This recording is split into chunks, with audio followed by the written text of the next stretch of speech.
TV ન્યૂઝમાં આપનું સ્વાગત છે।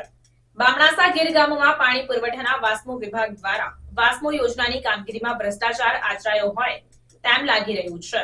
ગીર સોમનાથ જિલ્લાના તાલાલા તાલુકાના બામણાસા ગીર ગામે હજુ 1 વર્ષ પણ થયું નથી ત્યારે રોજના માટે ગામમાં કોઈને કોઈ જગ્યાએ પાણીની લાઈન ફાટી જવી, પાણી લીકેજ થવું તેવા પ્રોબ્લેમ ચાલુ હોય છે।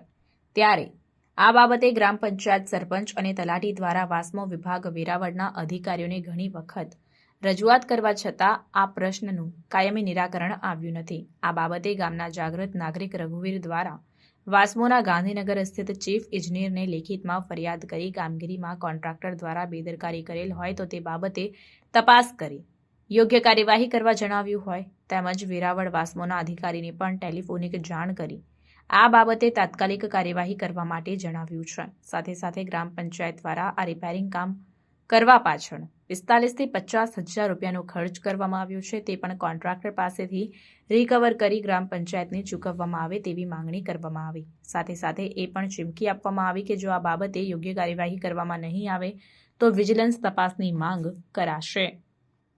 રિપોર્ટર કલ્પેશ દેવળિયા, ગીર સોમનાથ।